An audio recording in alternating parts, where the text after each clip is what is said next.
by Wayne Cook. Chapter 9. The Heather on Fire. When I left Preston Grange that afternoon, I was for the first time angry. The advocate had made a mock of me. He had pretended my testimony was to be received, and myself respected. And in that very hour, not only was Simon practicing against my life by the hands of the Highland soldier, but, as appeared from his own language, Preston Grange himself had some design in operation. I counted my enemies: Preston Grange, with all the king's authority behind him, and the Duke, with the power of the West Highlands, and the Levitt interests by their side to help them with so great a force in the north, and the whole clan of old Jacobite spies and traffickers. And when I remembered James Moore and the red head of Neil the son of Duncan, I thought there was perhaps a fourth in the confederacy, and what remained of Rob Roy's old desperate sept of Caterns would be banded against me with the others. One thing was requisite: some strong friend or wise adviser. The country must be full of such, both able and eager to support me, or Levitt and the Duke and Preston Grange had not been nosing for expedients. And it made me rage to think that I might brush up against my champions in the street and be no wiser. And just then, like an answer, a gentleman brushed against me going by, gave me a meaning look, and turned into a close. I knew him with the tail of my eye. It was Stewart the writer, and, blessing my good fortune, turned in to follow him. As soon as I had entered the close, I saw him standing in the mouth of a stair, where he made a signal and immediately vanished. 7 stories up, there he was again in the house door, the which he looked behind us after we had entered. The house was quite dismantled, with not a stick of furniture. Indeed, it was one of which Stewart had the letting in his hands. "We'll have to sit upon the floor," said he, "but we're safe here for the time being, and I've been wearying to see you, Mr. Balfour." "How's it with Allen?" I asked. "Brawly," said he, "and he picks him up at the Gilline Sands tomorrow, Wednesday. He was keen to say good-bye to ye, but the way that things were going I was feared the pair of ye was maybe best apart. And that brings me to the essential. How does your business speed?" "Why," said I was told only this morning that my testimony was accepted, and that I was to travel to Inverary with the advocate, no less." "Houtawa!" cried Stewart. "I'll never believe that." "I have maybe a suspicion of my own," says I, "but I would like fine to hear your reasons." "Well, I tell you fairly, I'm horn mad," cries Stewart. "If my one hand could pull their government down, I would pluck it like a rotten apple. I'm doer for Appin and for James of the Glens, and of course it's my duty to defend my kinsman for his life. Hear how it goes with me, and I'll leave the judgment of it to yourself. The first thing they have to do is to get rid of Allen. They can bring in James as art and part until they've brought in Allen first as principal. That's sound law. They could never put the cart before the horse." "And how are they to bring in Allen till they can catch him?" says I. "Ah, but there is a way to evite that arrestment," said he. "Sound law, too. It would be a bonny thing if, by the escape of one ill-doer, another was to go scatheless, and the remedy is to summon the principal and put him to outlawry for the noncomparence. Now, there's 4 places where a person can be summoned: at his dwelling house, at a place where he has resided 40 days, at the head burgh of the shire where he ordinarily resorts, or lastly, if there be ground to think him forth of Scotland, at the cross of Edinburgh, and the pier and shore of Leith, for 60 days, the purpose of which last provision is evident upon its face, being that outgoing ships may have time to carry news of the transaction, and the summonsing to be something other than a form. Now, take the case of Allen. He has no dwelling house that ever I could hear of. I would be obliged if any one would show me where he has lived for 40 days together since the 45. There is no shire where he resorts, whether ordinarily or extraordinarily. If he has a domicile at all, which I misdoubt, it must be with his regiment in France. And if he is not yet forth of Scotland, as we happen to know, and they happen to guess, it must be evident to the most dull it's what he's aiming for. Where, then, and what way should he be summoned? I ask it at yourself, a layman. You have given me the very words, said I. Here at the cross, and at the pier and shore of Leith, for 60 days. You're a sounder Scots lawyer than Preston Grange, then, cries the writer. He has had Allen summoned once. That was on the 25th, the day that we first met. Once, and done with it. And where? Where but the cross at Inverary, the head burg of the Campbells? A word in your ear, Mr. Balfour. They're not seeking Allen. What do you mean? I cried. Not seeking him?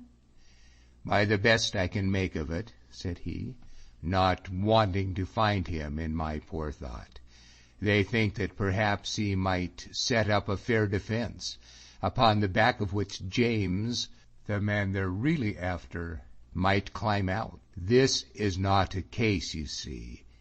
It's a conspiracy. Yet I can tell you Preston Grange asked after Allen keenly, said I, though when I come to think of it, he was something of the easiest put by. See that, says he. But there, I may be right or wrong, that's guesswork at the best. Now let me get to my facts again. It comes to my ears that James and the witnesses, Mr. Balfour, lay in close dungeons and shackled forby in the military prison at Fort William, none allowed into them, nor they to write. The witnesses, Mr. Balfour, heard ye ever the match of that? I assure ye no old crooked steward of the gang ever outfaced the law more impudently. It's clean in the 2 eyes of the Act of Parliament of 1700, and it wrongous imprisonment. No sooner did I get the news than I petitioned the Lord Justice Clerk. I have his word today. There's law for ye, here's justice. He put a paper in my hand, that same mealy-mouthed, false-faced paper that was printed since the pamphlet by a bystander, for behoof, as the title says, of James's poor widow and 5 children. See, said Stewart, he couldn't dare to refuse me access to my client, so he recommends the commanding officer to let me in. Recommends. The Lord Justice Clerk of Scotland recommends. Is not the purpose of such language plain? They hope the officer may be so dull, or so very much the reverse, as to refuse the recommendation. I would have to make the journey back again twixt here and Fort William. Then would follow a fresh delay till I got fresh authority, and they had disavowed the officer, military man, notoriously ignorant of the law and that. I ken the cant of it. Then the journey a 3rd time, and there we should be on the immediate heels of the trial before I had received my first instruction. Am I not right to call this a conspiracy? "It will bear that color," said I.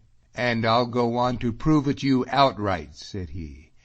"They have the right to hold James in prison, yet they cannot deny me to visit him. They have no right to hold the witnesses, but am I to get a sight of them that should be as free as the Lord Justice Clerk himself? See, read. For the rest, refuses to give any orders to keepers of prisons who are not accused as having done anything contrary to the duties of their office." Anything contrary, sirs, and the Act of 1700? Mr. Balfour, this makes my heart to burst. The heather is on fire inside my wame. "And the plain English of that phrase," said I, "is that the witnesses are still to lie in prison, and you are not to see them?" "And I am not to see them until Inverary, when the court is set," cries he, "and then to hear Preston Grange upon the anxious responsibilities of his office and the great facilities afforded the defence. But I'll begot them there, Mr. David. I have a plan to waylay the witnesses upon the road, and see if I can get a little harley of justice out of the military man notoriously ignorant of the law that shall command the party." It was actually so.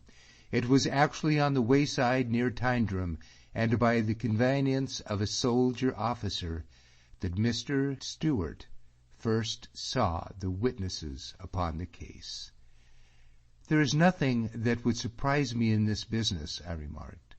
"I'll surprise ye ere I'm done," cries he. "Do you see this?" producing a print still wet from the press. "This is the libel. See, there's Preston Grange's name to the list of witnesses, and I find no word of any Balfour. But here is not the question. Who do ye think paid for the printing of this paper?" "I suppose it would likely be King George," said I. "But it happens it was me," he cried. "Not but it was printed by and for themselves, for the Grants and the Erskines and yon thief of the Black Midnight, Simon Fraser. But could I win to get a copy? No. I was to go blindfold to my defence. I was to hear the charges for the first time in court alongst the jury." "Is this not against the law?" I asked. "I cannot say so much," he replied. "It was a favour so natural and so constantly rendered till this nonsense business, that the law has never looked to it. And now admire the hand of Providence. A stranger is in Fleming's printing house, spies a proof on the floor, picks it up, and carries it to me. Of all things, it was just this libel. Whereupon I had it set again, printed at the expense of the defence, subtibus misti rei, heard ever man the like of it, and here it is for anybody, the muckle secret out. All may see it now. But how do you think I would enjoy this, that this has the life of my kinsman on my conscience?" "Troth, I think you would enjoy it ill," said I. "And now you see how it is," he concluded, "and why, when you tell me your evidence is to be let in, I laugh aloud in your face." It was now my turn. I laid before him in brief Mr. Simon's threats and offers, and the whole incident of the Bravo, with the subsequent scene at Preston Grange's. Of my first talk, according to promise, I said nothing, nor indeed was it necessary. All the time I was talking, Stewart nodded his head like a mechanical figure, and no sooner had my voice ceased than he opened his mouth and gave me his opinion in 2 words, dwelling strong on both of them. "Disappear yourself," said he. "I do not take you," said I. "Then I'll carry you there," said he. "By my view of it, you're to disappear whatever. Oh, that's outside debate. The advocate, who is not without some spunks of a remainder decency, has rung your life safe out of Simon and the Duke. He has refused to put you on your trial, and refused to have you killed, and there is the clue to their ill words together. For Simon and the Duke can keep faith with neither friend nor enemy. You're not to be tried then, and you're not to be murdered. But I'm in bitter error if you're not to be kidnapped and carried away like the Lady Grange. Bet me what ye please. There was their expedient." "You make me think," said I, and told him of the whistle and the red-headed retainer, Neil. "Wherever James Moore is, there's one big rogue. Never be deceived on that," said he. "His father was none so ill a man, though a kinning on the wrong side of the law, and no friend to my family, that I should waste my breath to be defending him. But as for James, he's a brock and a blackguard. I like the appearance of this red-headed Neil as little as yourself. It looks uncanny, it smells bad. It was old Levitt that managed the Lady Grange affair. If young Levitt is to handle yours, it'll be all in the family. What's James Moore in prison for? The same offense, abduction. His men have had practice in the business. He'll lend them to be Simon's instruments, and the next thing we'll be hearing, James will have made his peace, or else he'll have escaped, and you'll be in Benbecula or Applecross." "Ye make a strong case," I admitted. "And what I want," he resumed, "is that you should disappear yourself ere they can get their hands upon ye. Lie quiet until just before the trial, and spring upon them at the last of it, when they'll be looking for you least. This is always supposing, Mr. Balfour, that your evidence is worth so very great a measure of both risk and fash." "I will tell you one thing," said I. "I saw the murderer, and it was not Allen." "Then, by God, my cousin's saved," cried Stewart. "You have his life upon your tongue, and there's neither time, risk, nor money to be spared to bring you to the trial." He emptied his pockets on the floor. "Here is all that I have by me," he went on. "Take it. You'll want it ere you're through. Go straight down this close. There's a way out by there to the Lang Dykes, and by my will of it. See no more of Edinburgh till the clash is over." "Where am I to go, then?" I inquired. "And I wish that I could tell ye," says he. "But all the places that I could send ye to would be just the places they would seek. No, ye must fend for yourself, and God be your guiding. 5 days before the trial, September the 16th, get word to me at the King's Arms in Stirling, and if you've managed for yourself as long as that, I'll see that ye reach Inverary." "One thing more," said I. "Can I no see Allen?" He seemed boggled. "Hech, I would rather you wouldna," said he, "but I can never deny that Allen is extremely keen of it, and is to lie this night by Silver Mills on purpose. If you're sure that you're not followed, Mr. Balfour, but make sure of that, lie in a good place and watch your road for a clear hour before you risk it. It would be dreadful business if both you and him was to miscarry." End of chapter 9.